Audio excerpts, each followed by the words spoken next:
said about a constitution and how important it was about public power. Well, actually, in New Zealand, there is no constitution. So even though the Prime Minister and the Cabinet say that the constitution is this and it's about public power, we don't actually have one. In New Zealand, we're really fortunate, I think, that we are the only country in the world where the Indigenous people actually made a contract with the Crown when the British arrived. So, and before we made that contract, the Maori Indigenous people here declared their independence formally. So actually in New Zealand, we are constituted by a whole range of documents, and the negotiation about the values and principles and practices that go along with this country and how we constitute ourselves is ongoing. And it's been ongoing for over 200 years. So unlike the US that adopted a constitution 200 years ago, the Maori and the Crown and the people that have come after are still negotiating how to govern New Zealand. These are some of our founding documents, Te Tiriti Waitangi, the Treaty of Waitangi. They're on that link there. You'll read the Crown's interpretation, a Maori interpretation, and an English transliteration of the Maori version, which is different again. There's also the original independence document that was drawn up by Maori with the help of some missionaries before that treaty was signed. And there is the link to the governor of New Zealand, who's appointed by the Crown to be here, who acknowledges this fact that there are these founding documents. And you can see how a constitution sometimes becomes important, or not, when the Crown and the Indigenous people of New Zealand are agreeing we've got lots of documents and we're still working on it. But the governing power of New Zealand, our government, has decided that we have a constitution and it's about public power. So here in New Zealand, we feel very, very strongly about these things, about organising our community. We've got riots happening outside of our parliament, literally over the last 3 weeks, regarding our constitution and our democracy and mandates and all of the things that I'm sure you're experiencing all around the world. I think it's an important topic. You can see I'm passionate about it. I think it's something that the Cardano and Project Catalyst community should start considering. I think it's a major, major project. It could be tiny, it could be enormous, but I think we do need to hear everybody's voices. That's my opinion. I've posed lots of questions. I look forward to hearing yours. Thank you.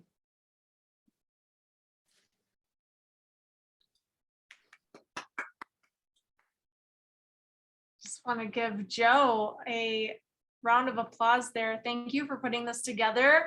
And thank you for putting together these provocative questions for us to discuss. So Jo, if we'd like to open it up just to have a roundtable discussion, correct? Yeah, absolutely. Yeah. Literally from here. Yeah, I think, I mean, just me personally, it's very interesting. Like before you shared the New Zealand story, it's just like, yes, constitution, we need to have one. And then the New Zealand story, it's like, wow, it's all about processes that are malleable, but that are, you know, the power of the people. And that's, I think I need to do some more research and look into those links a little bit more to understand, but that's very intriguing to me. Like, can you explain a little bit further as to how the people self-govern? So we have systems running contemporaneously, right? So there is a New Zealand government which essentially runs the Westminster system. So it's like the British government. We have a prime minister, we have elections, we have a cabinet, we have a parliament. It's literally, and it's kind of funny because we're only 5 million people over here, right? So rather than 35 million in the UK being governed by a parliament, we have all of that same heavy infrastructure for 5 million people, right? So, and this is not exactly right, but it almost feels like it sometimes. Half the country works for the government, almost, right? Public servants in some way, shape or form. It's not quite true, but it kind of is, right? Because such a heavy infrastructure affects the community, the society really deeply, right? Because it's really heavy. So it does feel like it pervades every single aspect. At the same time, running right alongside that, and been running a lot longer than that, is the Maori Society, which is a polycentric organized governed community, which means that there is no center of power. It is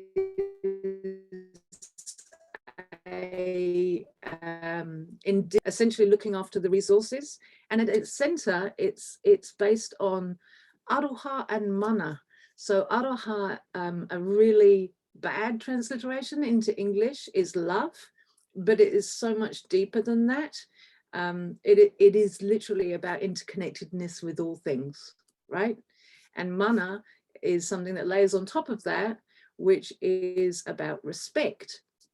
So those two things as common values and principles for essentially for all Maori mean that whatever the particular processes are in the place that you're in New Zealand, whether it's within a whānau group, which is your family and extended family, or a hapu, which is another extension of family because everybody's related, or your iwi, which again is a wider group, there is that core thing that you all know that you're there for that purpose, right? Aroha and mana is what guides every single conversation, and you are, whether you like it or not, in relation with each other, and you're not going away.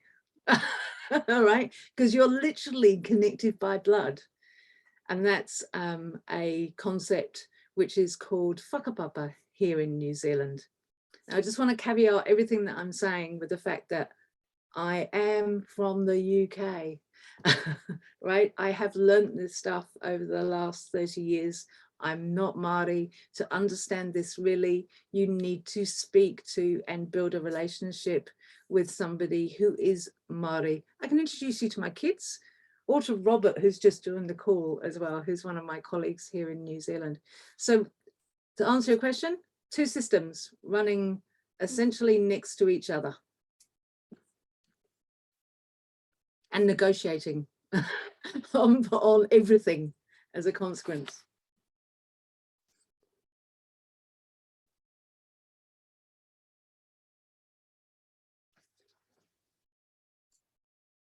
Carol, do you want to go ahead? Oh yeah, I just didn't want to jump in and interfere with somebody, but if we look back over the last few thousand years, we see how communities evolve.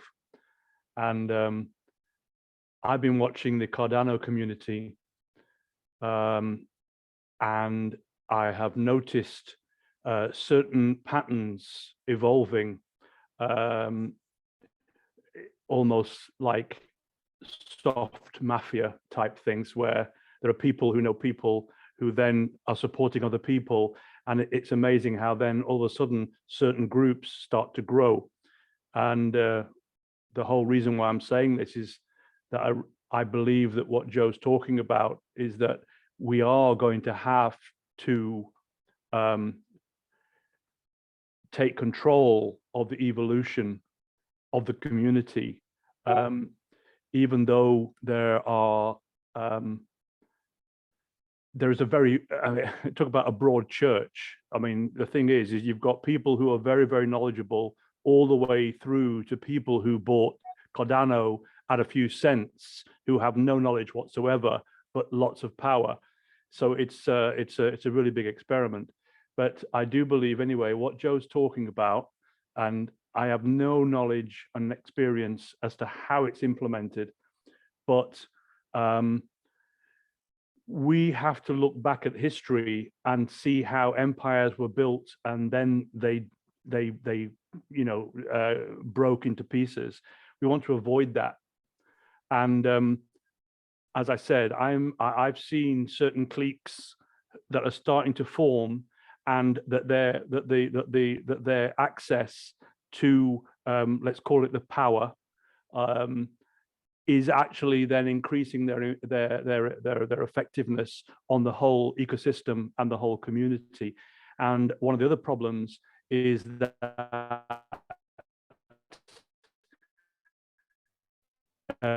quite often there are people who are very good, very valuable.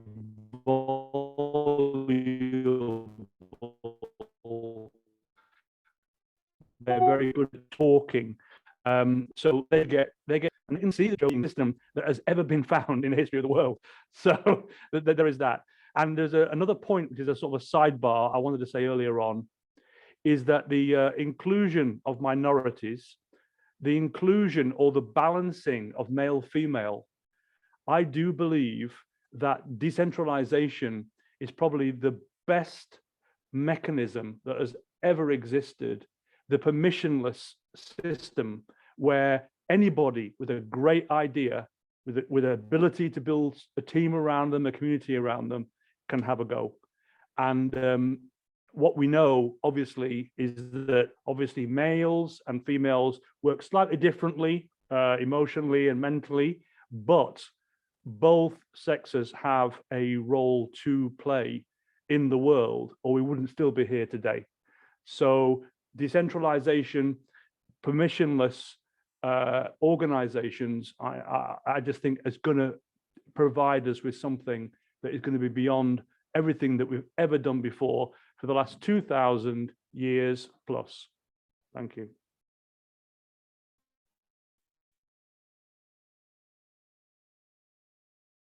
Thank you, girl. Awesome. Awesome. Yeah, Marta. Thank you, Carl, for that statement too. I think there's a lot of truth in that. So, and thank you, Joe, for that wonderful presentation and the additional parts on New Zealand and constitutions and governance. Really learned a lot from that. I had just one thing that came to mind, partially from what Carl. Marta? What? Oh, sorry, getting- I'm doing that again with my finger. Oh yeah, there's some feedback. Thank you. You really want to hear what you have to say. Thank you. Go ahead. I'll hold my hands down. Anyway, I came up at a conversation, I think that, and Joe was present, and I was talking about how I had a conversation with people who were involved in sort of building and thinking about different forms of metaverses, correct? And I was talking about how someone had brought up the idea of guilds, and then Joe had sort of made a comment about how that has to do with tribal. You know, that's also tribal. Guilds are sort of equated with tribal. And I had a thought about that afterwards, Joe. So I just wanted to pop that in, since you also brought that up. I'll just pop it in.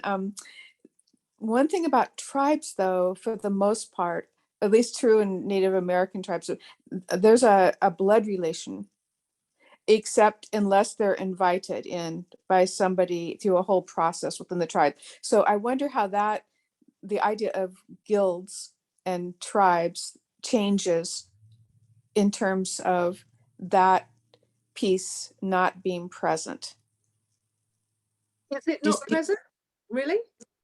Well, this is so I brought it up. So so let's say let's say for in all of Catalyst, I'm, you know, my blood relation to all of you is very diluted, correct?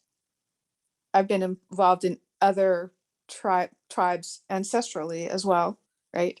So so how, anyway, just wonder, Joe, if you could speak to that, because I know you can speak to that. I'm quite sure you can speak to that, or maybe Robert or somebody else too. So thank you. Could I just jump in and just say, there is tribalism in every aspect of the human existence, and it will exist. It will exist within Cardano. What we need to do, if possible, without becoming total liberals or whatever you label you want to put on it, is we need to be inclusive and balanced. We can have a major interest in a particular area, which is tribalism, and we have associations. But for me, the most important thing is that we don't make them into issues.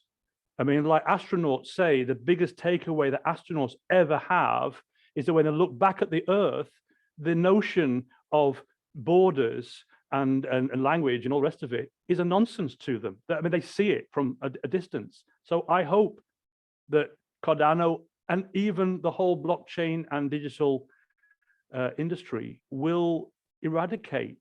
This is what borderless, and we don't want any. We can have groups, but without it being an issue. Right, and I think that, Carl, but the thing is that if you involved in any of those conversations where guilds are building up, I mean, that's part of that comes from gaming, and we are participating in a deep game and game theory. So there are guilds that come up. They are being built. There's conversations about those guilds. So they do exist. And I'm not saying that I disagree with what you're saying at all. I agree with it on all levels. But I think we have to understand, as you mentioned, that there are these sort of groups that are forming. Well, that's part of the system that we're participating in. So we just need to. So I'm just curious how we think.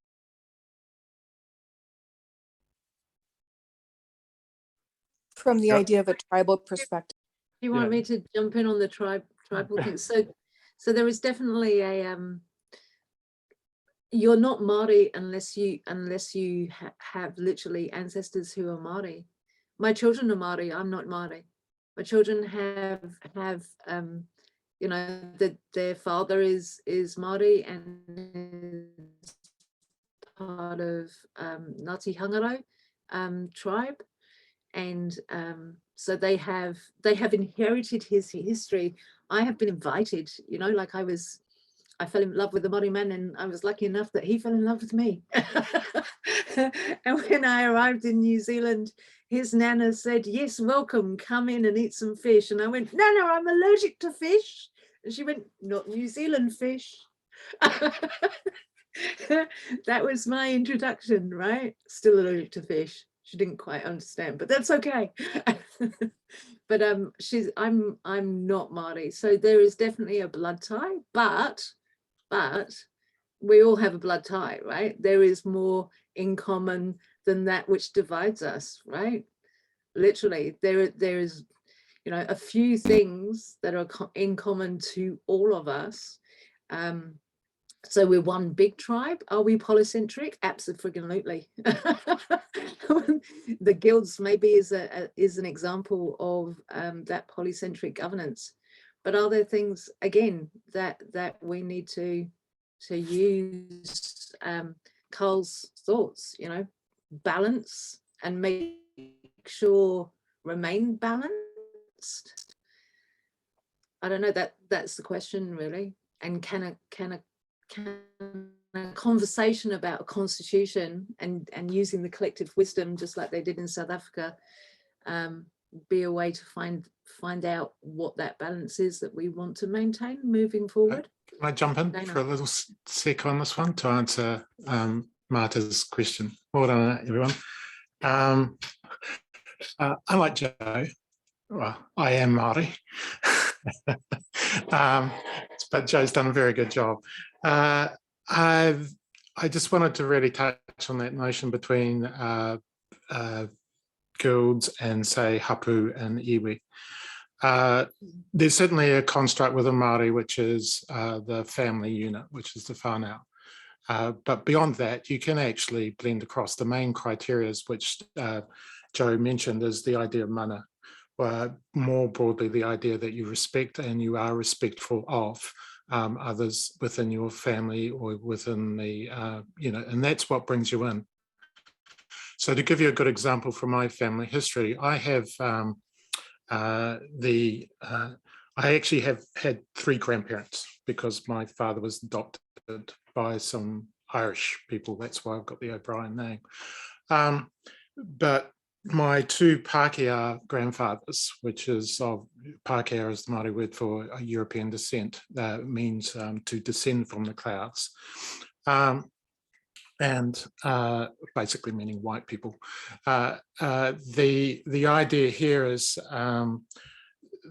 they were both highly respected by their local hapus that in the area that they lived in, such that both of them actually hold a position within the wharanuis, the main important meeting houses of each of the hapus that in their respective areas. They were not Māori. But as far as the hapus were concerned, they showed so much respect, so much mana towards the local iwis and hapus that they were considered of high status, and therefore they sit in the wharanuis, which is actually quite a significant honour. And that happened on both sides, on my mother's side and on my father's side. So there, when I mean by they sit in the houses, their photos are actually in the wharanuis, which is the big meeting houses. And so my point here to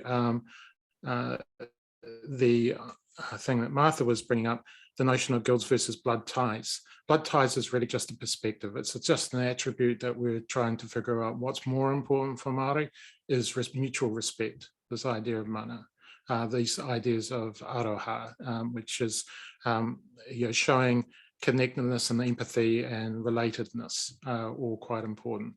But it's not something easily acquired. Sure, if you're born into the hapu or to the family, you've got blood ties implicitly.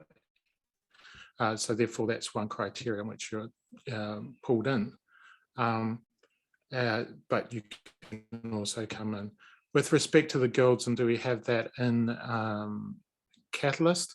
Again, if you take it from a value systems point of view, which is what a lot of Māori does, then I think that notion of blood ties here can be embodied in the values that a given community can values, and effectively because that's all that Māori are actually doing. You can see that in the Cardano for climate, Melanie, Yoram, and that they are bound by a value, which is like we need to look after the planet, which funnily enough echoes Māori as well, right? And a lot of the other groups too. But it's kind of interesting. One of the reasons this conversation came up is the conversation about IOG wanting to hand over governance of the Treasury to the community, and B, the incredible numbers of down votes anything to do with women and climate had in the last fund. So it's not a case of a reaction to the down votes, it's a reaction to seeing the data of the down votes, the no votes and the yes votes, and going, wow, there's some things here that are polarizing and can potentially get more polarizing, and do we need to come together and agree some stuff?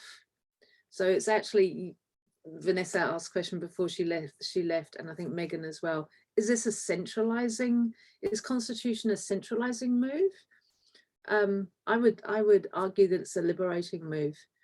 If we can find the things that are in common, that we can agree that are in common, then and we all agree that there is a there's mana, aroha, love, respect, that's how we operate,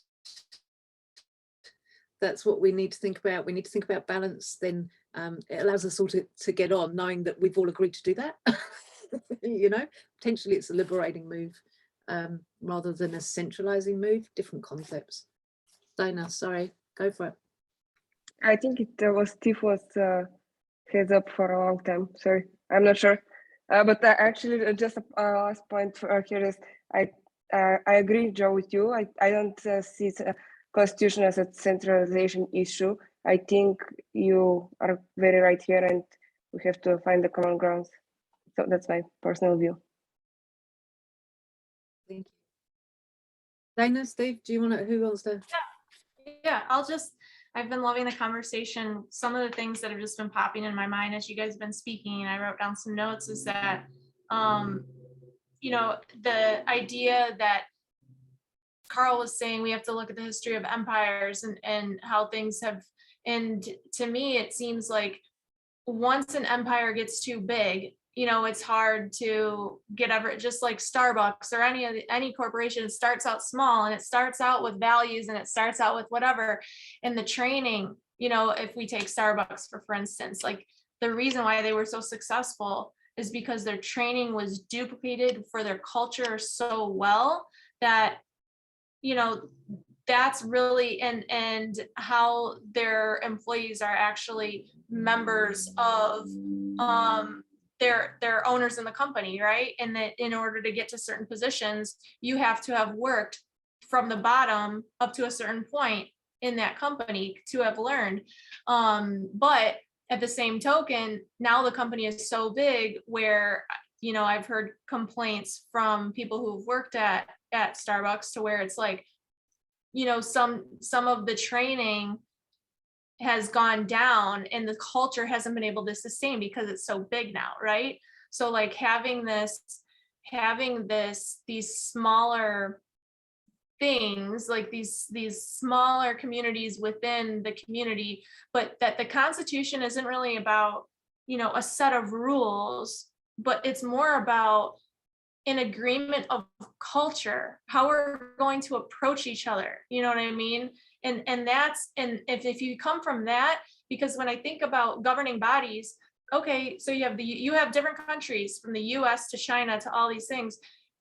They don't interact with each other in a, I mean, you might say that they do, but they, from my perspective, like diplomats don't go to other countries, and like there is very much, because you know it's very delicate. You have to treat that interaction very delicate. You can't just go in guns a-blazing, you know, when there's lives and different, you know, countries at stake type of thing. So learning that if we do put a constitution together, that it's the rules of our culture, we have to decide like who we are, like your document said, the values, but then instead of approaching a people, like when we're interacting within our circles, instead of saying, what value proposition do you have for me when I look at you?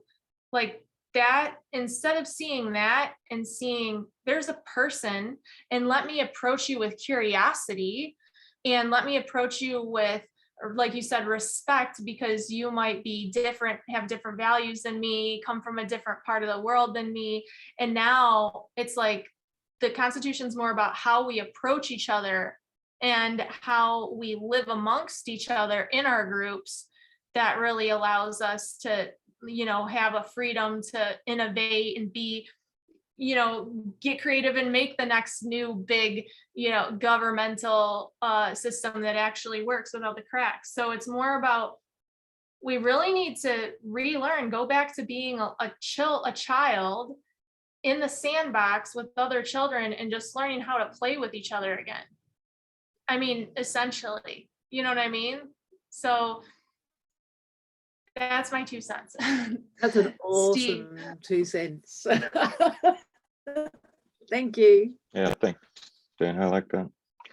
I had some thoughts during your presentation, Jo, but I think I'd like to work back from this idea of like families and tribes. You know, I've been in the Cardano community for 15, 16 months now.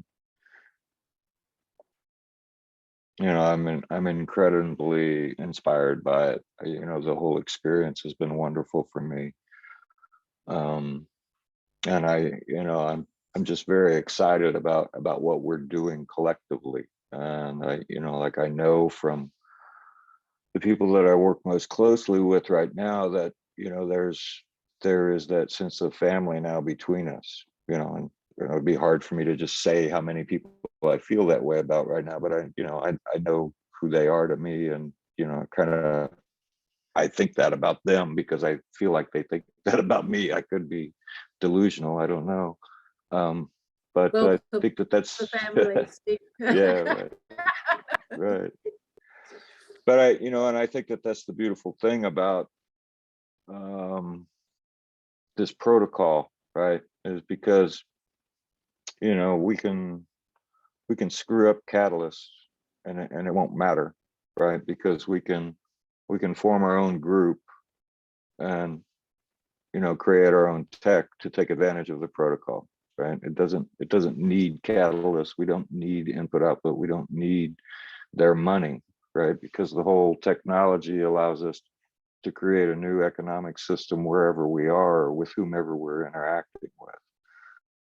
And so that's the relaxing thing about this, right? You know, like we can get all hepped up sometimes, and you know, I've been in enough discussions over the last year or so, you know, where people get really passionate about this and like it's life or death. You know, it can be the life or death of this catalyst stream. You know, that's a story we're not going to know the end of for a long time now. I think when we're talking about a constitution for Cardano, then I think that we must necessarily be talking about the Catalyst project itself and this vast treasury, which is only going to become more vast. And, you know, like that was, you know, the very existence of that was what drew me into the community, because I thought that's wonderful, right? This allows the community to invest in its own future. And that's an opportunity to be involved in something that I can't take lightly, because I've never seen an opportunity like that in my life. That said, you know, like I'm you know, looking to history and even the short history of blockchain, you know, like Hoskins and criticisms of Bitcoin are very, very strong. And to me, they parallel the United States constitutional experiment. And the blockchain or Bitcoin is so cumbersome, they cannot improve themselves, right? It's literally just practically impossible. It takes years and years and years to get any kind of consensus to make a change to the protocol or an addition to the protocol. Although I've read recently they are making some headway there, but you know, in the United States, they made it difficult to change the Constitution. And I think that they've probably made it too difficult, because what's you know, what we're experiencing in the present day right now in the States is the fact that in lieu of real constitutional change, this infrastructure you referred to, you know, of the state is so big and so heavy, and there are so many statutes and legislative things that can be done to make what are effectively constitutional changes, and they are done without the will of the people. And this is to finding the balance between keeping that from happening, or being like the Italian experiment in governance where they change the Constitution every 5 years, right? You gotta find a balance between making it too hard to make a change or making it too easy to make a change. And that's really, really tricky, you know. And it is. It's an experiment in itself, right? Yeah. And I'm very happy that I've been here as long as I have, because the people that are involved in Catalyst governance right now, you know, the Circle people, I've known more than half of them as they've been chosen. And I know the people on the Circle admin and the Swarm people and the various groups. I know somebody or somebodies in all of them, and I'm very comforted in that I don't feel worried about any of these groups, because I know that the decentralization is primary. I know that they all are driven by the need to make this the best thing possible. Yeah. But given the amount of money that we control, I don't know that that's going to stay the same. You know, as Exactly. generations of these people serving in these positions roll out and new people roll in, I don't know how we protect it. You know, it's never been, I've been in many, way too many Dow conversations, you know, and It's already happening, Robert. It's already happening. you know, we had a conversation earlier on in the climate community, which I dip into and out of because they meet very early for me in New Zealand. It's like 3 o'clock in the morning when the Cardano climate groups meet, which makes it hard for me to be there. But occasionally when I dip in and out of that group, I kind of drop a few things in there, and one of the comments was, we are who we've been waiting for, right? This community of 10,000 or 50,000, however many it is in Project Catalyst, are the founding family essentially for the Cardano, I don't want to say Cardano nation, but you know, the Cardano community, right? And we have the technology to do an incredible mind share that no civilization has been able to do before. We have the technology to analyze constitutions and their economic outcomes and their social outcomes globally that we've never had before. We have such an opportunity. Like, I heard a conversation with VCs the other day, which was, you know how the VCs do numbers on the back of an envelope, right? And they literally did this thing.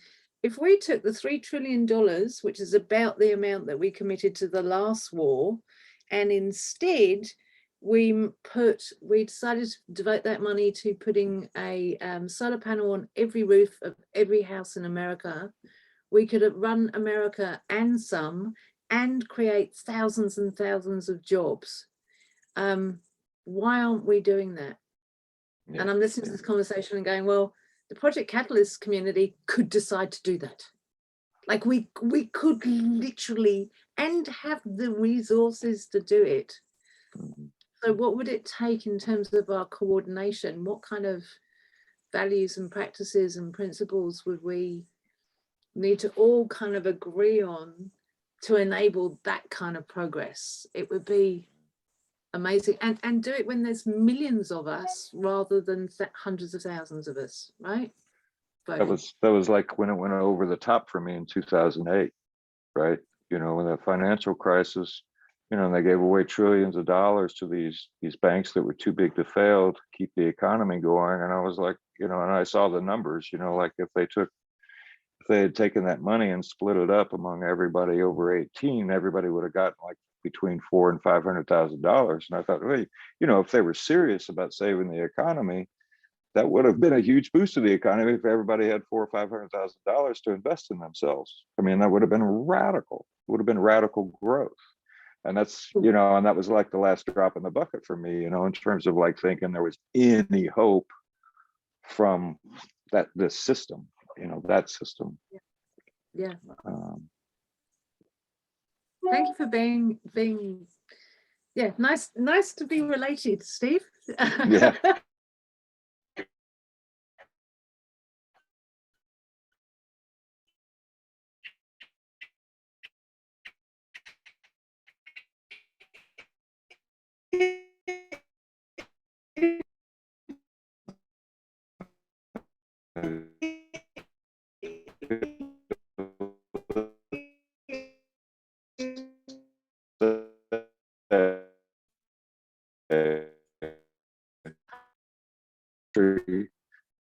%10 of the people are what created the American Revolution, you know, in the 1770s, and that was enough.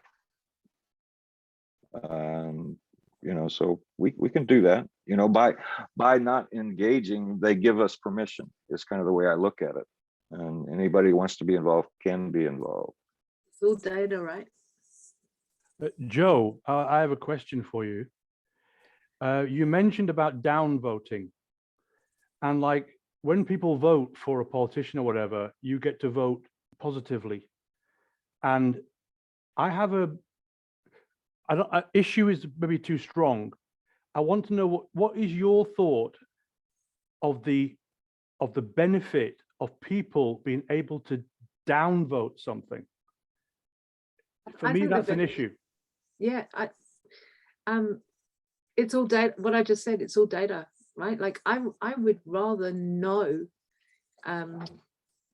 you know, with some greater degree of confidence, the difference between people that are not participating in the voting at all, and the people that have a strongly held view on a particular range of subject areas, right? So the down voting, the no voting, and the up voting gives us all the ability to see exactly, you know, the lay of the land of all the people that are engaging, right? Which gives us an opportunity for education, for you know, seeking first to understand why are you doing that?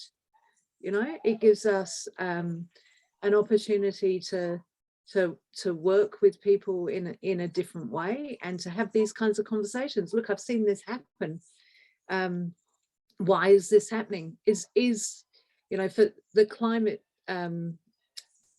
group was the biggest downvoted group in the last fund, right? So what is that about? You know, like we've got the opportunity to ask the question now. You know, like, why was that so big? That's a topic of conversation. You know, Jo, I was the first person to join Melanie ever. Okay, right at the beginning of her Telegram group, I was the first person, and I put forward a very comprehensive, and I have a non-profit in the UK dedicated to climate. And as you say, it was devastating to me to see how apathetic the community was towards. But it's not apathy. That's the awesome thing. It's not apathy, because they have actually made a vote. You know, like they have made a preference clear. But Jo, it isn't. Sorry, I don't want to dominate this all. It's not apathy though. I know, I get that, but okay, it's not apathy. It's proactive action, but on something so fundamental as saving this little globe of ours in the middle of nowhere. Fundamental to you. So what do we need to understand?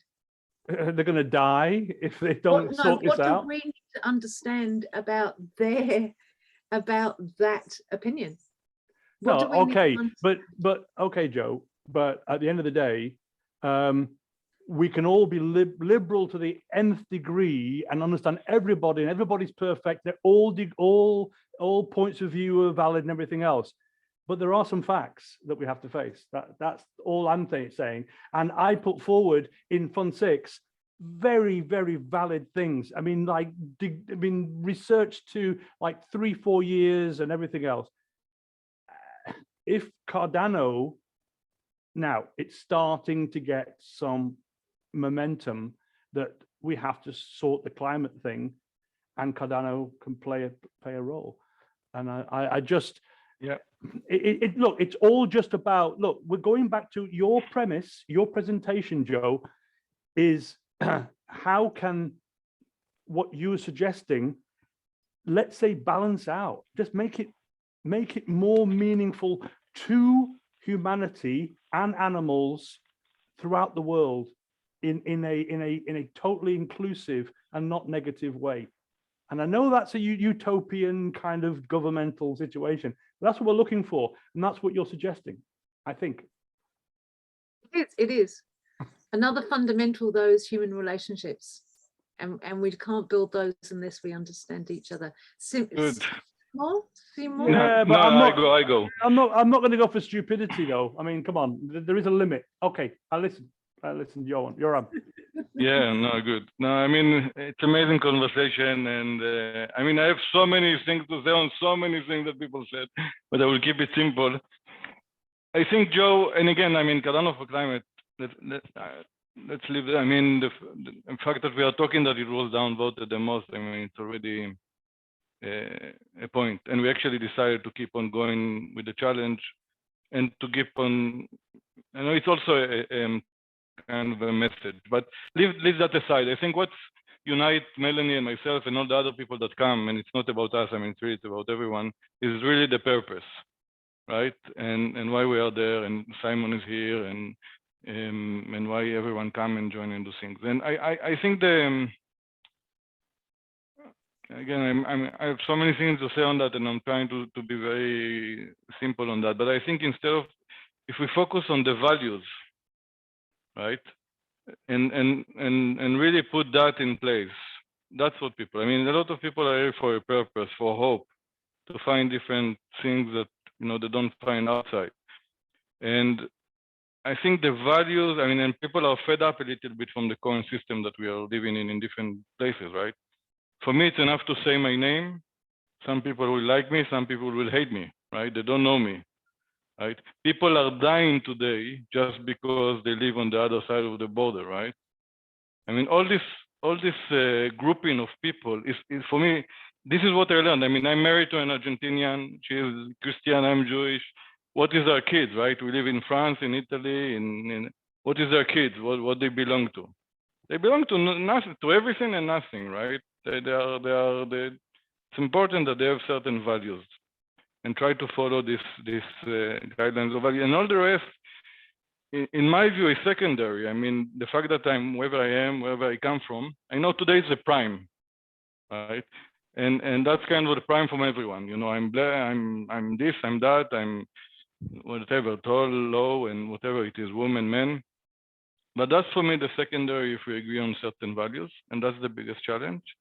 And what's unite again? Why climate change? Why we choose that? Just because again, it's something as he said, we need to learn swimming, right? I mean, we're all going to die if we're not going to deal with that. So it's kind of a purpose that unite everyone. It doesn't matter who you are, right? It doesn't matter where you live. It doesn't matter where you are. It's going to touch you. It's going to impact you. It's like if we know that aliens are coming tomorrow, right? It doesn't matter. I mean, yeah, I mean, and this is why the film Don't Look Up is so great. So I do think that what a lot of people find is hope, because they found people that are with purpose and with values to build something new.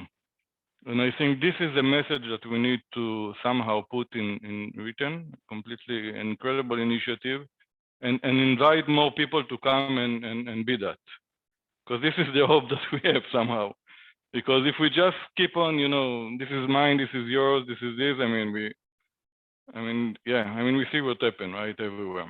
So anyway, that's a little bit the message. And yeah, and that's my hope, and that's what we are trying to do in small. And as you know, the next phase now of what we call Cardano for climate, it's not this, it's kind of how we move from the challenge to a community to collaboration, how we actually collaborate between all the people interested in impact. Right, and it's not about, it's not about anyone specific. How we create an efficient collaboration between everyone interested in impact in order to be able to start scaling this impact and be more inclusive.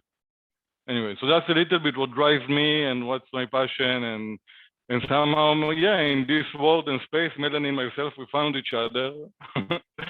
And yeah, and it's fun and it's great, and yeah, but and we found many others, as Steve said.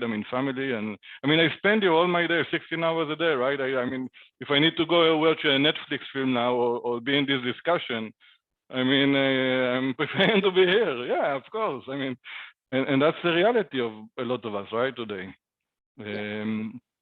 So anyway, just to share that point. So let's find the common values and purpose, and try to make it as inclusive as possible to bring more people around that. And that's my point. Thank you for listening and for this amazing discussion. My friend with the palm trees waving in the background. Hello. Simon? Yeah, Simon. Oh, Simon. Simon. Yeah, so first of all, Stephen, thanks. I think you were really talking from your heart, and I really appreciate that. And yeah, I think we've all found like really amazing friends here. And also, I remember when Yoram and Melanie and some others, when we just started the climate, idea as a challenge, and now we have we have a breakout room in the after town hall talking about it, and I think that's just that fact is really amazing as well. So it's not just, it didn't just stay in the room with us, and yeah, I really love that. Then Dana, you said you don't know in the chat. I read that you're not sure why do the amount of ADA have to affect the vote, and I totally agree with that. I think that is something that we have to change. I mean, I of course, and I think you too, and we all understand that it is technically not really possible right now, or that there's also a technical challenge at least. But I think going further and having DRAPs and building out all this infrastructure, I'm not sure if that is the right way to go. Maybe we should put our resources more into our own identity, and that is, yeah. Also, I think it's very sad that the Karana for Climate didn't get funded. I don't know if we could, build a lot of solar panels on our houses with it, but maybe we can. The thing that I was really hoping for this challenge to do was build building a system that allows us to do that really on a large scale at some point, when, as Vitalik Buterin said in one of his tweets, when 80% of the world's value is running on blockchain, then climate change should be, not an issue from a standpoint of, finally getting to terms with it and finally doing something against it. Finally having, we should have a system that works against such phenomena. All right, that's all. Thank you, Simon. Angela. Hi, can you hear me? We can hear you, my darling.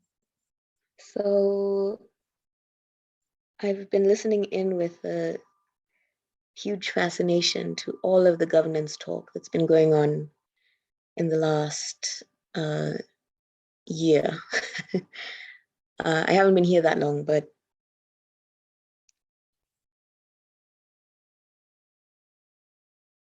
I also am not particularly certain about what I'm trying to say, but several thoughts are coming up.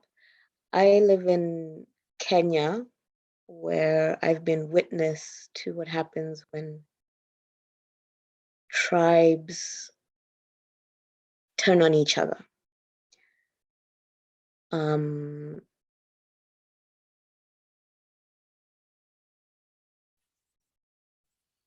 I've been witness to, not necessarily witness, I've been a voter in creating a new constitution. I've been kind of watching one section of the third world fumble its way through very similar governance issues as what we're dealing with here. And I have absolutely not figured it out. But as we saw at the very beginning of this meeting, one of the things that we're dealing with as women in this particular section of the blockchain is outward and hidden malice. And I think while there's a part for our male counterparts to play in protection, there's also, like how Nori shut it down, there's also strength building and you know, a different, I'm talking like it's a war, but there's also a different perspective in which we, the women, have to build our competence, and we have to build our confidence, and we have to find our own ways to protect ourselves in situations like this. I think a constitution could sort of walk towards the light and walk towards the dream, and it would be kind of messy, because I'm not sure that we all have the same dream of what is good. Or it also could walk away from the bad and spell out exactly what is not acceptable. And there's just two ways to think about that.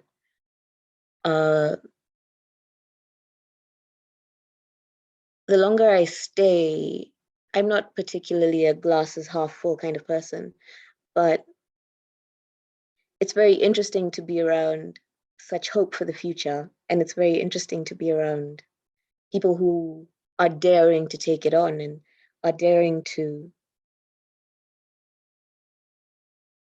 dream of a better, you know, we could definitely do better. And most people sit back, you know, maybe perhaps the 90% people who didn't vote sit back and say, I don't know. I don't know who I'm supposed to vote for. I have no idea. Maybe that's one of the things.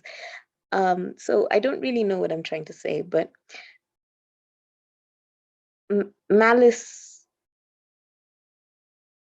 within sections of humanity that have been separated by choice or by circumstance into tribes, and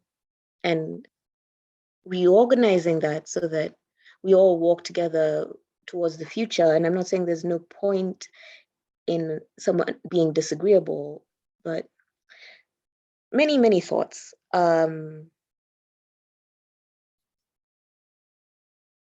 I'm very grateful that everyone is here to talk about this, and everyone is grateful to even click on the Catalyst Women group and see what's happening. I'm not sure I made any sense at all, but some thoughts. There was gold in them their heels, Angela. Thank you. Yeah, you definitely made sense. And just because I've been interacting with a lot of Indigenous tribes in the process of making our film right here, that's one of the things that one of our main advisors, he's half Apache, half Yaqui Indian.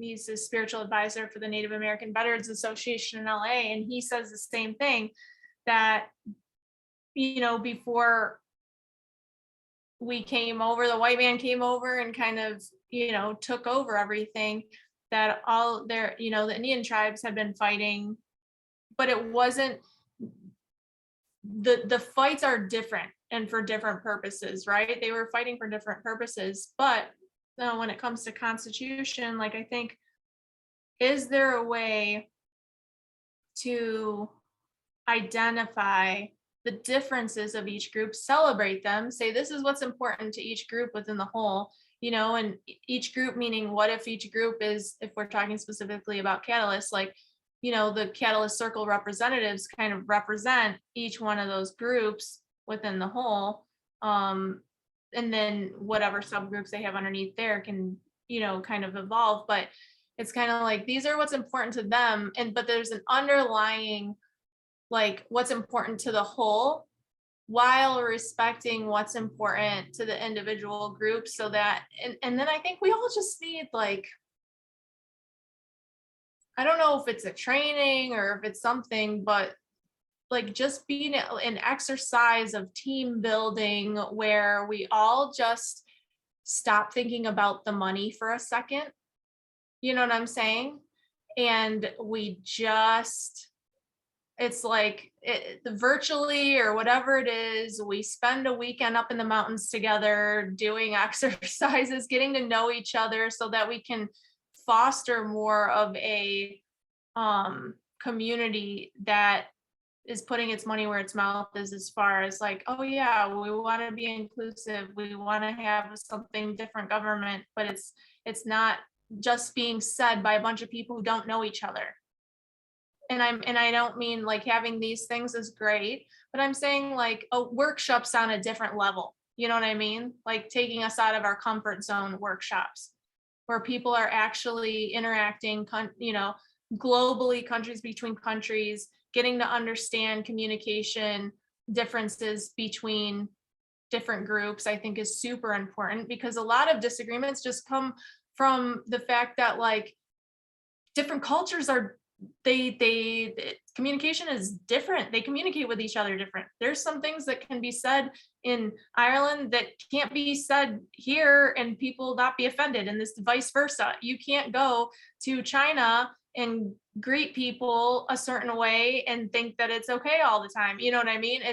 There's different ways how to interact with different people in China, and getting to know all of these different nuances. You're trying to build a community with people who are just different. So we need to get to know each other better. That's my opinion. Relationships. Yeah, building relationships. Relationships. In relationship. Yeah. In common relationship. Nim? You had your hand up, huh? Yeah, I did. I just want to share some of my insights, right? So I'm coming from the startup world, dealing with hiring and all that. And, you know, the insight that I found, especially when companies are trying to hire and bring on more women into their organizations, whether it's on, you know, as an engineer or as a leader, is the implicit bias, the unconscious bias that people have. There may not be, and you called it outward animosity or something like that. There's a really good term thrown out here. But what we found out is even let's say racist people, right? If you ask them, and we've done a lot of research, user research, are you racist? They will always say no. Okay. When we ask people, is your organization inclusive and fair to women? They say, of course. It's super objective. Our hiring process is completely objective. But how comes you don't have more women? And they always have excuses, right? Not enough people with skill set and so on. And Dinah, I think what you just said is a potentially great proposal, right? To do unconscious bias training for people who want to be in governance, if we really want to be more inclusive, right? Or Again, maybe just governance training. Yeah, right? Because right. governance is about being, you know, being hopefully as close to the common and public good for the community that you serve as possible, which would imply belonging and inclusiveness and alongside it, right? So, exactly.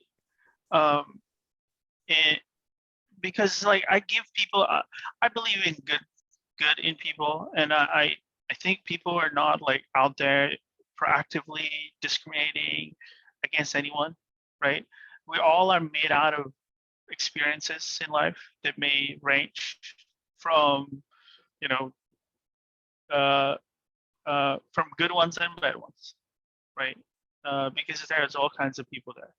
There's you know, bad people, bad women, there's bad men, there's, you know, bad and evil, quite frankly, in every ethnicity. But I think like one of the things about unconscious bias trainings is bringing us to a common ground, right? To seeing past the differences, and then reflecting on us. okay, maybe the worldview that I hold, or the way I speak, or the way I interact, it can be off-putting to others, extremely off-putting, even though I don't mean it. I don't mean to, right? And if I do mean to, right, then this training will pretty much, make governance less lucrative for people, or make hiring less lucrative.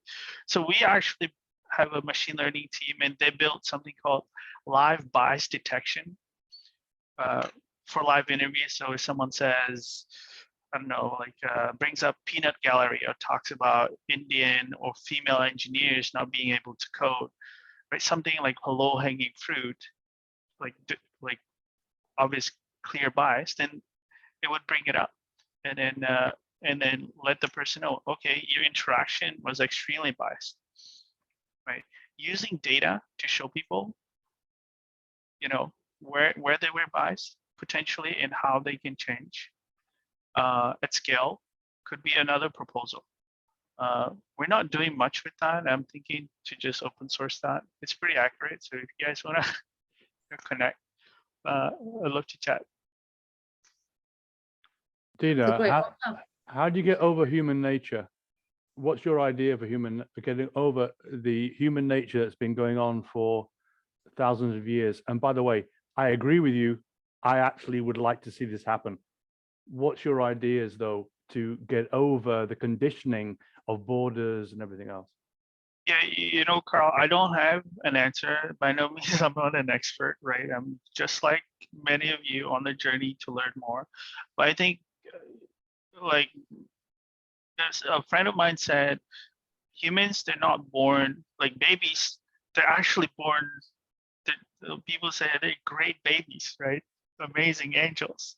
But a friend of mine said they're born evil. Our job is to help them be good and productive humans, right? So in that sense, I don't quite subscribe to that, but in that sense, maybe education, right? Maybe leading and being an example. Yeah, I have an answer for that also. Well, sorry, please. Go, Yoram. No, I mean, there's no borders. I mean, if we think that still there's borders, they don't exist anymore. I mean, people are swimming to Europe today, right? I mean, nuclear, what Russians are promising. I mean, there's no borders anymore. I mean, we think there still is kind of, but they are going, the things are influencing all of us, all over, whatever happens, right? The Corona showed it to us. Corona doesn't have borders. The nuclear weapon doesn't have borders. The immigration that will come out of climate change doesn't have borders. People will not stop. No one will be able to stop that. And we need to. So what we can do. So in my view, I mean, I actually wrote some 10 years ago, 15 years ago, that the world should be without borders. I mean, it doesn't make sense. All the cut to nation doesn't make sense. If you start understanding nations and how humanity evolved, right? I mean, we started from a tribe. Family, tribe, cities, nations started only 150, 200 years ago. I mean, and anyway, and what's next? I mean, okay, in my view, we should be a new model, right? And probably it will come. But I think the opportunity we have today in Catalyst, and that's what fascinates me. We have a huge opportunity to create something new and start growing it.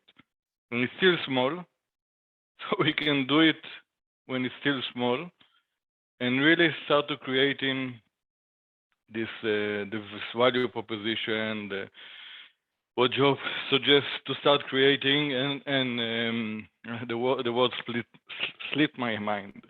The document, basically, the joint document. But I think that we and start creating this relationship and start working on these values.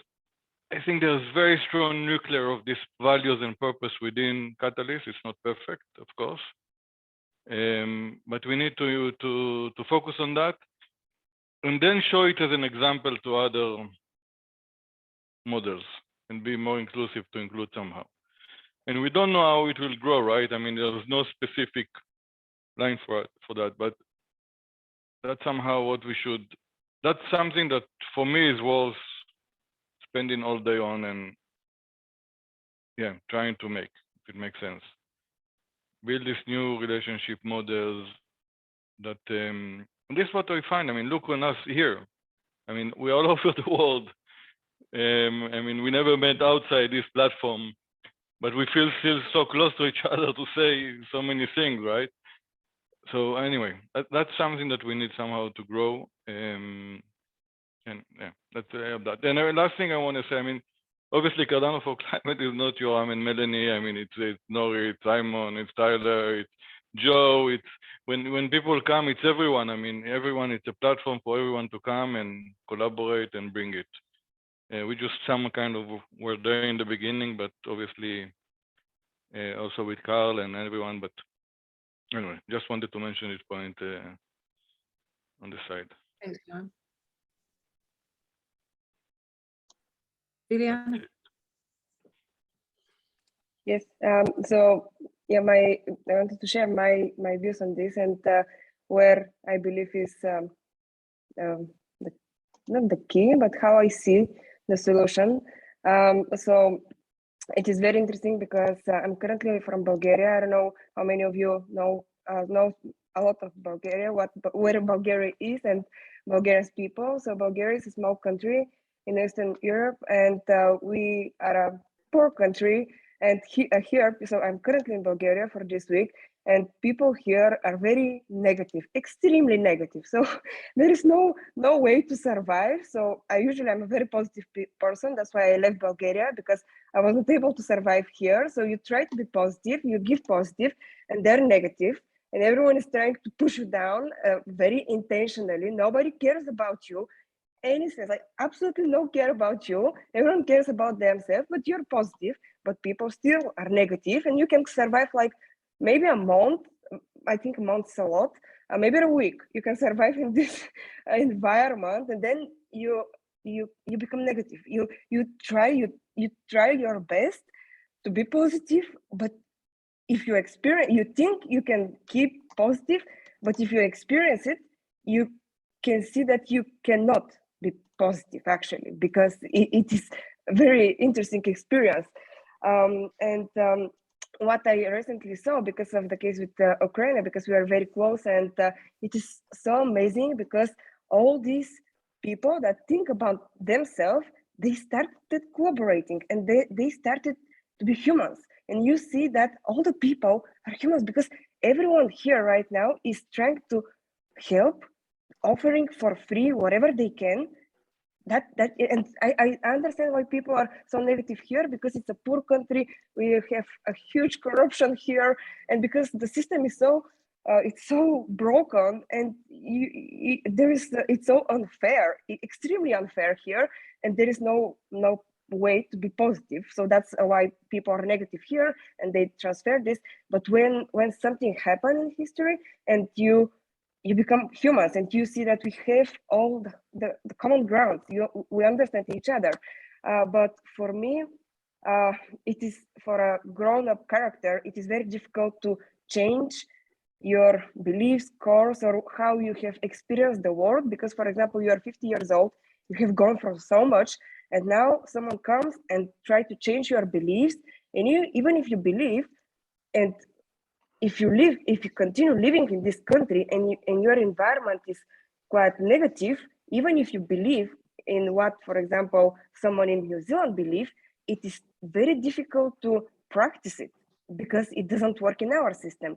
And my hope and my belief is that I don't think it will change for the people that have already grown their characters, but it will be a change for our kids, because babies, kids, they're born, it is so pure thing. So if you put the right values, the right education, if we change the education system now, our future will be changed. I don't see how, for example, my mom will change. She's 55 years old, and it's a character. It is very difficult to change this person. And I don't think our goal is to change the people right now, but our future, my grandparents, my grandchildren. And I believe it starts with now. It starts with Constitution today, a belief today, our values, spread the word. How, yeah. So that's my thoughts. Thanks, Juliana. And we're trying. I know there's lots of people trying to help from lots of different places, but certainly what we see on the news here in New Zealand is that once again the community have stepped up. You know, ordinary people have stepped up and are actually providing a service to all of the refugees streaming out of the Ukraine right now that is far way and above any organized Red Cross or World Vision mission that's ever been before, right? Which just shows how bad some of the organizing systems that are supposed to have, you know, been set up to do good really are. That actually it's people just self-organizing that are making the difference right now. Yeah, I hear you.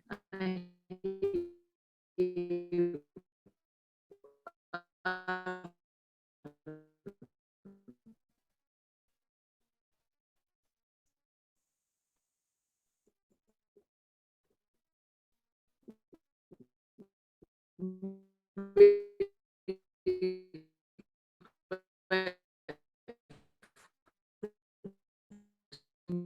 But I can value my kids, your kids, their kids, and their kids, and their kids, and their kids, right? Is what we have to hold quite seriously and carefully, and do some hard things like discussing constitutions and values and principles in order to get it right, to lay some foundations like a good ancestor does, right? Very cool. Dana. Yeah, Marta. so I definitely want to hear from Marta too. Just Yeah. letting everyone know, we're just over the 2-hour mark for this town hall, and Carl had put, yeah, he's like record breaking town hall. So I know that we want to be cognizant of time too, but this has been such a great, you know, session. But I just wanted to share 2 ideas that just came to me, not from me. I truly believe I'm just the receiver of, you know, the ideas, not the creator of the ideas.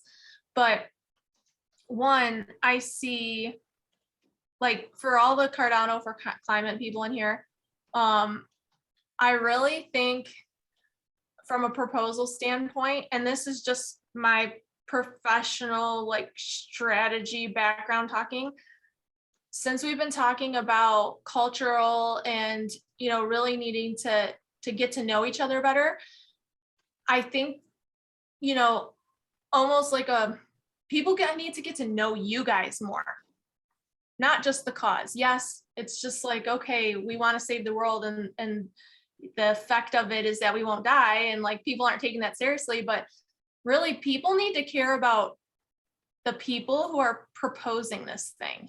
So what would be cool was that if you guys had some sort of angle or proposal around events that got people together around the world. So instead of like a summit, you know how they do the Cardano summit where there was one everywhere, and instead of it being like a presentation, it's you guys are putting a proposal for money to help fund in every city or in every major place around the world, like whatever cause, environmental cause, is near and dear to whatever Cardinian lives in that area, like that there's events put together where people from Cardano can get together to do a volunteer project together.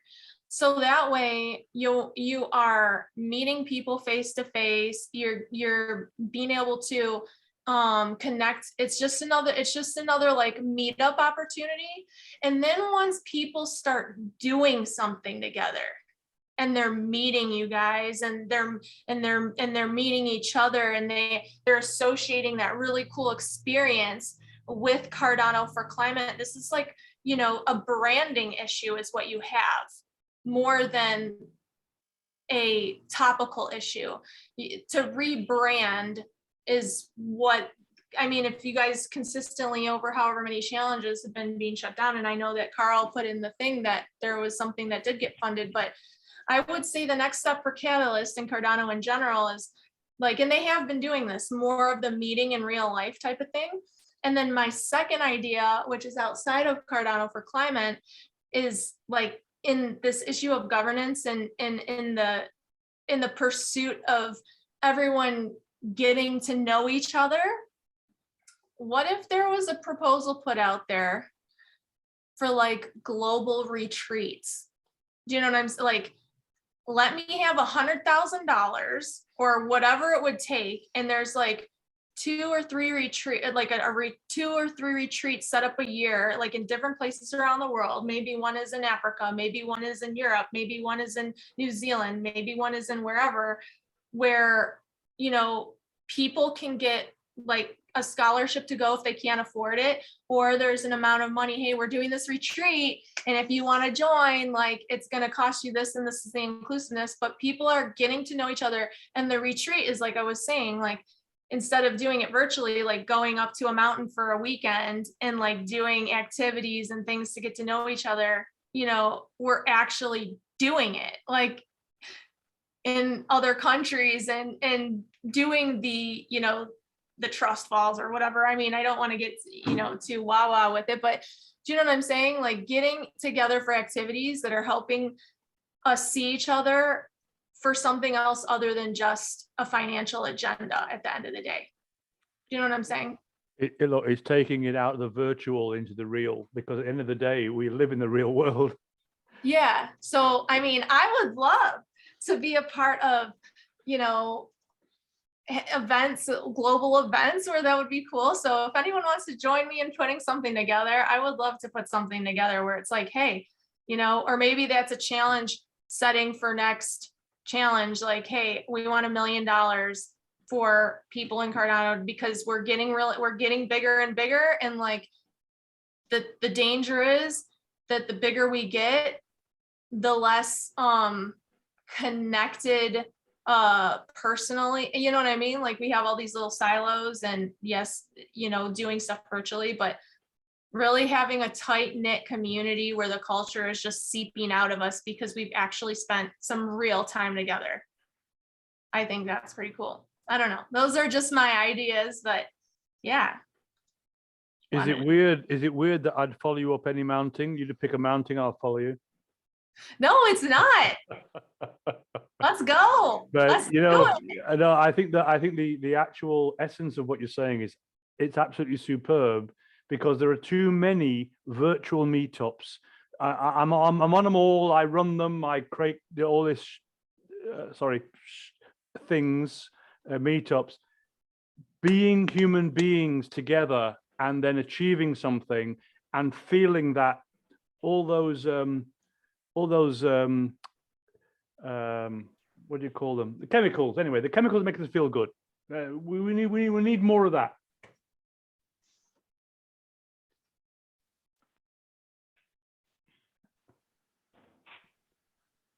In general, Carl, we need more of that in general, right? Marta. Hi.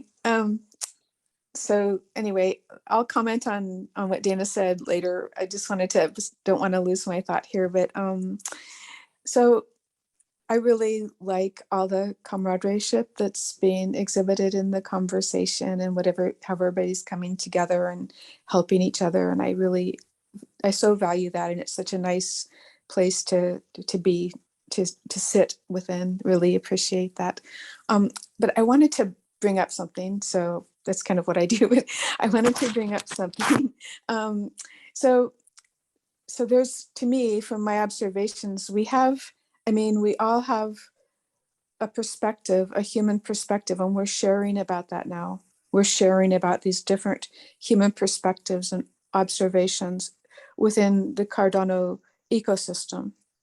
And while we're doing that, underneath us is this thing that's being built, and it's being built through programs and algorithms, and it's happening very quickly. And there's not conversations like this, they're not, what we're talking about is not being infused down into those algorithms. It is not being presented. And because there's a pressure on the people who are building that they must build faster and faster and faster in order to be competitive. And and that's one of the things I think that maybe with the climate change proposal, and this is just my opinion, so only take it that I'm a crazy person, so it's just my opinion.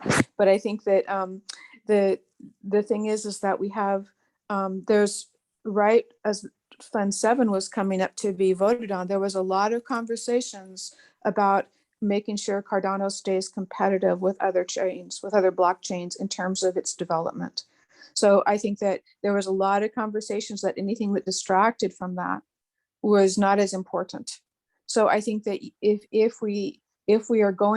you want to see other things, changes occur within the Cardano ecosystem, I think that we have to be able to, and that's why I bring up the ideas of the guild idea, because there's a lot of guilds that are guilds of builders and that are building things, and that's what, and that as the and that's why I brought up the issue of stake pools a few weeks ago. I mean, these, not to say anything bad about stake pools, I love all the stake pool builders, and they're foundational to what we are existing upon and why we exist. Anyway, but the deal is that they're building. They're funding building. The ones that are the most successful are the ones that are funding building. The ones that have the most delegators are the ones that are funding building. And so I think we have to, if we have to understand, we have to participate in the building. We have to, or this will just be one of those distractions that just kind of moves along and everybody's glad it exists, but it doesn't have any impact on the building because there's smart contracts here that are going to function and make decisions. They're trustless systems. And if we don't participate in how those algorithms are created, there will be no voice. It'll just be a nice, just pretty distraction off in the corner somewhere. So that's what I just wanted to add that as a piece. So I've been putting together a list of women developers. So I am working on that too, just to let you know that. And I'll shut up now. Thanks, Marla. That's Yeah. awesome and fundamental, right? And that's one of the reasons that I wanted to have this discussion, right? Because if we have contracts, they are all connected to a system, the Cardano blockchain, and if the Cardano blockchain has some fundamentals that are agreed by the community that we will and won't do, then whoever's building needs to embed those in what they're building as well. So it's a worthwhile discussion to have that maybe filters into those guilds and those those groups of builders. The other side of that is also understanding that building this community and building this social soft infrastructure. I hate that way, the way the human resources community has said it's soft infrastructure, human resources. It's not soft at all, right? But this is as important to build. So this kind of project, potentially building a constitution, is a soft project in some people's minds, because it's about finding soft fluffy things like values and principles, but actually it's absolutely core to the underlying technology. Yoram. Yeah, so first of all, I want to say that Cardano for climate is booming, to be honest. I mean, we are practically crushing with amount of work and people join in, and it's going very fast. And there is, I think, already in Fund 7, 50 proposals, and now probably there will be 100 proposals. And so the fact that there's no challenge doesn't mean that you don't see the proposal all over. And actually, it's a little bit, not voting for it was a little bit ignorance, because most of the proposals are actually related to technology. And I mean, one of the things that, very true, it's something that everyone is proud of, right? And it brought Samsung on board. And, what is it if not technology that actually deal with climate change, right? very simple issue. I mean, we are going to speak about trillions of dollars going into climate change related issues in the next years. How we are going to make transparency and traceability of that money, where the money goes, what's the impact happening, right? So I mean, for me, it was a kind of education just for the people that voted, downvoted. I think they understand. But I mean, things are going bananas. I mean, for us, which is great, and we're a little bit overwhelmed. But at the same time, because everything is happening so fast, actually the next phase is happening, which everyone will hear about, and everyone will be welcome to be part of it eventually. And Jo is involved, and others. It's basically how we use all this impact that is happening in this community, and kind of create a collaborative again platform to drive impact, because we believe that this will bring many more people into the community. It's an opportunity for Cardano. It's not, I mean, that's probably one of the biggest opportunity for Cardano today, is to combine the blockchain technology with impact, okay? Because you will get many people that are so frustrated from the situations. And the challenge will be, are we on board these people, right? Are we on board? How we bring them the mindset? How we on board them? How we enlarge that? But just wanted to mention that. So the fact that everyone is talking that it was the most downvoted and so on actually did somehow good. I mean, I'm not happy with that. We are not happy with that, obviously. But so that's one. And second, yeah, I mean, sorry, please. I have a question, an open question about those downvotes, right? So could it be the case, and we will only find out that by asking the question, that the people that had downvoted the climate and the women's and the, you know, basically the social projects in Project Catalyst are actually incredibly insightful people that are totally committed to the climate, totally committed to equality, totally committed to all of these issues, but they understand that we've got a really complex task ahead of us right now, and that actually building the plumbing, right, the infrastructure, is the thing that we need to fund the quickest, the fastest, with most of the money. Do you know what I mean? Like, Yeah, it's I mean, possible that it's not an anti-climate conversation. Yeah, no. It is possible, right? That's the hope that I hold, is that it's possible that people like Marta's giving thumbs up to the comment, right? There are people like Robert, there are people like Marta, there are people, you know, like everywhere we go. One of the reasons that we're here is because we love these communities, right? And there are builders in all of the communities that are taking part, right? So it is happening fast. Yeah. We can't really see what's going on. It is a bit of a black box. We do need to get more involved, but is it possible that they're all good people? It's just that they're prioritizing. 100%, but the question is, it's bring to the purpose for what we build the technology, right? I mean, that's which if we have a constitution that says we are building all of this in this direction, like makes it really clear. But that's the big question. That's the big question, right? If the purpose is there behind the prioritization, and then it can be, yeah. So, yeah. But I mean, we are not, again, I mean, we're not encouraging, we are keeping on and coming in with the essential technology to solve that. I mean, that issue. But yeah, I mean, again, while we are trying to fix a world that doesn't work, right? I had today a call with one of the biggest certification company in the world, okay, about carbon certification. I mean, carbon certification doesn't work. I mean, we all the economic system based on that, okay, I don't know how many hundreds of billions of dollars, it doesn't work. And everyone is playing with money, moving money from one side to the other, but what's the impact, right? I mean, so how do we solve that using the technology? You need use cases. I mean, it's not enough to build technology without use cases. Build as many pipelines you want. Satellite, invested hundreds of billions of dollars in satellite technology. What is the use cases you see for technology today, except of intelligence? I mean, profitable use cases. So it's not enough to build technology. That's what I'm done with that. But I agree. But they are good people, hopefully. Even that they didn't vote, I mean, downwards. Robert, always interesting to hear what you say. We'll see. I'm trying to temper what I say. So obviously, as Jo has mentioned, everything I do is focused on impact and related, so either social and environmental impact. That's been the case for quite a while, but I never outwardly come and say that per se.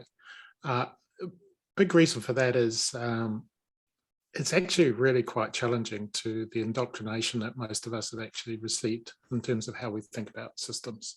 Most of us aren't here or have been educated in the ideas of complex adaptive systems. Most academics can't struggle even with that sort of thing. Most economists do as well, such that most complexity economists, for example, never actually come out and say that they're doing complexity economics, because they'll be ridiculed by the orthodox economics profession and they won't get the publications. And yeah, that's not something that I've observed per se, even though it is, but it's actually a direct statement from complexity economists that say they can't actually put their papers up to explore this area because they just won't get the publication. So they actually have to put it in with different titles and those sort of things. And the other comment, when you're talking about the climate stuff that's growing and things like that, yeah, I'd love to participate a lot more, but getting up at 4 o'clock in the morning, I have to delegate to Jo these days. Otherwise, I'll never get around to building anything. No, we need to change the hour. Okay, I got it. And she was up 4 o'clock yesterday morning, up until what, about 11 p.m. or something, 11:30 p.m. yesterday. It's insane. And she's up again this morning. Anyway, in terms of downvoting, upvoting, I don't actually see this as a problem. This is, first of all, approval voting as it's currently positioned, which is what we have in Catalyst, is you've effectively got 3 votes. You've got the ability to upvote, you've got the ability to downvote, and you've got the ability to abstain. Each of those are preference choices. They give you actually a pretty good indication, which is what Jo's talking about of what's going on. It also enables strategic voting. And I know that that's, probably doesn't sit well with a lot of people. I wasn't going to mention this. But it does permit it. And it's actually quite an invalid point, a valid point. If you can get a collective of people to come together and strategically vote, then the voting mechanism within Cardano enables that. And that is actually valid. Just as there's been a lot of comments in terms of like the voters only vote on titles and they don't go in and read proposals. Actually, that's actually quite valid. In most democratic situations, people vote on feeling, not on underlining knowledge. And most of Catalyst has been orientated around that observation. It's an emergent system. We are global. We don't have legal order in terms of like government states and stuff like that. So we're functioning in what's referred to as an illegal environment, which is we're basically pushing against the existing legal order that's coming through, which means we have to establish things like constitutions, different types of rules. We've got different tools available to us. We've got to learn to use them. But at the same time, we can't predict exactly what direction they're going to go in a priori. We can't establish ahead of the time what's going in. So actually, out of all the things that I see happening in Cardano, probably the one I have the most concern with is the DREP stuff. That to me is really problematic. I won't go in why, but the point is that the idea that you are creating a political class is probably just recreating the same hierarchy that and bureaucratic system that we already have. And it's probably not the best approach to actually achieving things.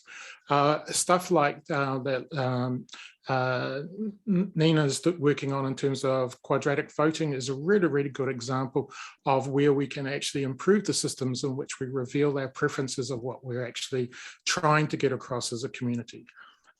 Equally, and earlier to what Nori was mentioning about, can you have a constitution for communities, smaller groups and stuff like that? Yes, every community needs its constitution. Every community needs to define its value. The trick that we've got to assume with any larger sort of constitutional arrangements is to recognize that we're swimming in this complex adaptive system. that there's going to be different centers of decision-making, different values, and the key thing is how to integrate those. How do you develop a set of constitutional muscle, which is somewhat what Dana was talking about in terms of coming together in virtual physical space to learn, to understand each other, to work around. How do you develop constitutional muscle that lets us figure out how to do these kind of polycentric governance arrangements? Because otherwise we end up with a bureaucratic arrangement, which is hierarchical, and no one's never going to necessarily reflect the opinions of the people. That was the biggest learning from Eleanor Ostrom, which I put in the chat earlier, was the idea of polycentric governance. And Jo's mentioned it earlier, and it's also one of the key traits of Māori organizational principles is polycentrism. Anyway, so we need to learn that sort of stuff. So in which case, you know, how are you going to do that? There was some of the things as that was coming through in sort of some of the steps. How do you get out what we're trying to talk about? One of the thoughts here, I've asked a few times in the Eastern Town Hall meetups. So this question, why Kadano? And I'm always interested in the responses that I get back. Right? They're always about things like reducing corruption, about inequality, trying to be more egalitarian in terms of what's coming through. These are the voices of Kadano, right? That's a project in its own right. If you want to actually get across what is coming through, what is going on, why Kadano, is getting the voices of the community. And that would sort of amplify a lot of what's coming in. The main thing that we are fighting against per se is actually this idea of token flipping, the idea of a casino. John Maynard Keynes, for example, was basically said a quote, something, when the capital development of a country becomes the byproduct of the activities of a casino, the job is likely to be ill done. And we are fighting against a casino because that's the reality is most of the people within the blockchain environment are there to try and flip tokens. Right? Ditto, they're trying to replicate, for example, the existing order of the financial system, which is there to flip other forms of token, which we call money. The key thing is to change that sort of value proposition, to move it towards something that is more holistic in its treatment. And this is something I could rant about a lot. Anyway, so there was a comment about Dana was bringing people, understanding people from different environments and different countries. We all communicate differently. That has certainly been the experience in the Eastern Town Hall. We've got people from New Zealand, Australia, effectively Western countries, but we've also got people from Vietnam, Japan, Korea, Indonesia coming together. All don't speak English particularly well in different areas. So we've got to figure out how to communicate, but their cultural value systems is quite different. I can relate to it more because it's actually closer to Māori culture than it is to Western cultures. But we've also got people coming in from Kenya, such as Angela, who's one of my hosts in the Eastern Town Hall. So it's a wonderful experience in the team to actually try and figure out how to communicate, how to bring values together in terms of what's actually going on there.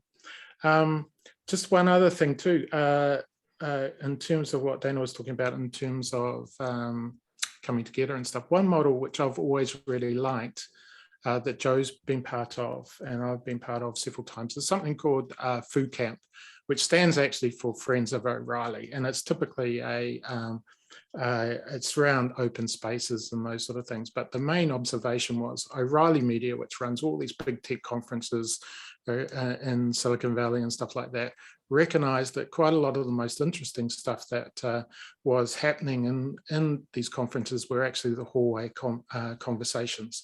So instead they actually said, right, well, let's actually create an open space type environment where those hallway conversations can actually go, and we'll throw everyone quite literally into a camping environment, bring your tent, set it up. Some come in with their helicopters and their Maseratis, but they still camp, that sort of thing, and get together and actually talk and just exchange a lot of sort of ideas and things like that that are going on. And that actually starts to build quite strong bonds in terms of the relationship between people. So just as a sort of format, that's something. Anyway, I've probably got a few other scribbles and stuff like that, but I've said enough at this point in time. Well, actually, I'll just emphasize one point, that yes, there is a lot of stuff that's going on, and technically to build towards doing impact and based work. But as Jo Allum sort of said, we also need to come down and understand the values, because fundamentally the tech has no values per se, other than the values that are imbued into the technology by the very people that are implementing that technology. So we do need to have discussions around values, of what's important to different communities, just as much as we need to build the technology itself, because the technology does carry a lot of bias. In terms, unintentional bias has been mentioned earlier. Anyway, that's enough for me. Thanks, Robert. So I mean, there are a couple of reasons for having this conversation today. One is that, as we said right at the beginning, IOG wanting to hand over to the community. The second one is the downvoting situation and what we've seen from the community. Third one is, you know, at this point there has been imposed rather than proposed an idea around these DREPs, which is as Robert's kind of talked about there, you know, saying you can't get yourselves organized, so we need to pick some people amongst you who will get you all organized. And I think we're better than that. I think we can create our own, you know, organized and powerful you know, constitution and governing group that is literally bottom up rather than imposed upon us. So yeah, it's another reason for having this conversation today and seeing what the energy is. And I'm really yeah, heartened and hopeful given the conversation. I personally need to move on shortly. So Dana, I'm not sure whether you were going to wrap up or not, but I'll leave it with you. Yes, I can wrap it up. And also I just wanted to, just because this is a recorded space, I want to go on record and thank Jo Allum for setting the record straight. You know, from all the conversations that I've had up to this point with anyone from Cardano for Climate who's been interacting with me, I was under the impression until just now when you spoke that, because I'm not involved in that community as of right now, I was under the impression that they're not getting any help and that it's not going well and that they haven't been funded. So until you just said something, like, I was uneducated. So thank you for setting the record straight, because I was ignorant with that. But also I think that also needs to maybe be a conversation had in the group itself, that, hey, when we're in spaces talking about what's going on, like, we're not just, you know, making it sound like we don't have nothing going on, you know what I mean? Because I'm happy to hear that you guys are thriving. That's awesome. But yes, so as Jo said, unless there's any other closing thoughts anybody has here, this has been a very robust conversation. And wow, yes, I have another meeting in 20 minutes myself, and I'm like, thought I was going to be able to get some lunch and all of that beforehand. I don't know, I might have to make it a quick one. And Peter, oh my gosh, I don't know if that's a wall or a painting behind you, but I like love it. Very calming. Thank you. Yeah. It's a green screen. Yes, yes. So, oh, it is a green screen, is it? Yeah. It looks like I can see a hallway and stuff behind you. Wow, that's interesting. Oh, wow. Yeah, cool. I can put whatever I want on it. Boom! Dang, okay. Okay, cool. Yeah, I was looking at them like, that's pretty sweet. So yes, those are my closing comments. Thank you for everyone to participating. I see I see Robert's hand up. I'll let him go, and then we're probably going to wrap up just because, man, we really had a conversation today. Yeah. Thank you all for participating. Thank you, Marta, and Megan, and Mike, and Nin, and Yoram, and Peter, and Carl, and Simone, and Juliana, Joe, Robert, everybody. Yeah, I just wanted to quickly say that on the impact stuff, because I forgot to say it, but in terms of competing with other chains and stuff like that, first of all, the blockchain space is absolutely tiny. It's really, really small with respect to, say, the large financial systems and bureaucratic systems. So we're not in a space to compete. At the moment, we should be collaborating as much as possible across different chains and things like that to work out what's going on. The second point in that is the trend that I am seeing across a lot of things is actually the blockchains are starting to find, projects are starting to find their rationale for existing is actually to do with impact related things.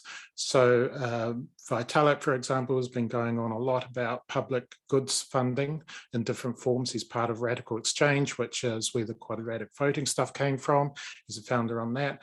And he's been doing a lot of pushing around with, and indeed with Gitcoin, to actually move better funding mechanisms for public goods, full stop.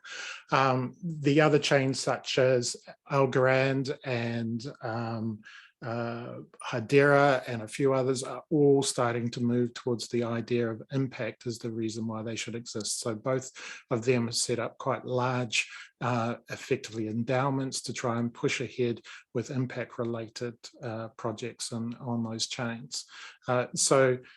Largely, we're not in the space to compete, but as far as I'm concerned, the rationale, and this is what brought me into this whole space, is that these chains help us create a new economic order, which is basically more egalitarian. And that is really the umbrella under which impact sits. And so over time, that message will be amplified, will be understood more by people within the Catalyst environment, especially when they start reviewing lots of proposals that start mentioning it. So the stuff that Yoram and Raz has done with like the SDG goals as a KPI is an incredibly important step in educating people around the importance of these sort of things in the thinking. And that's where I'll finish off. Thank you, Robert. Thanks, Dana. Thanks, Juliana, for setting this up, taking on the challenge. Thank you for being here every week. And this conversation was so much different from what we have started. And I see how we have grown, because the first meeting that we have started was, nothing like this today. So thank you for being part of this. Jo, could you just repeat your presentation? I didn't quite get it. Can you just do it again? Yeah. No, but here's the link. Carl, tomorrow you need to do it. and I think this video goes up in Swarm, Carl, so you can watch it at your leisure. Oh, you mean the Swarm Mafia? Good people, all of them. Good people. Oh, lovely people. Good people, all of them. Thank you so much. I'm gonna not leave quietly. I'm gonna say goodbye. Thank you. Thank you very much, everyone. Nice to meet you guys. Thanks, And Diana, thank you. Your idea was great. Huh? One-on-one meeting is very important. Yes, I'm I excited. agree with you. And come and join some of the meetings. Just come whenever you can. Where do I do this? I know that there's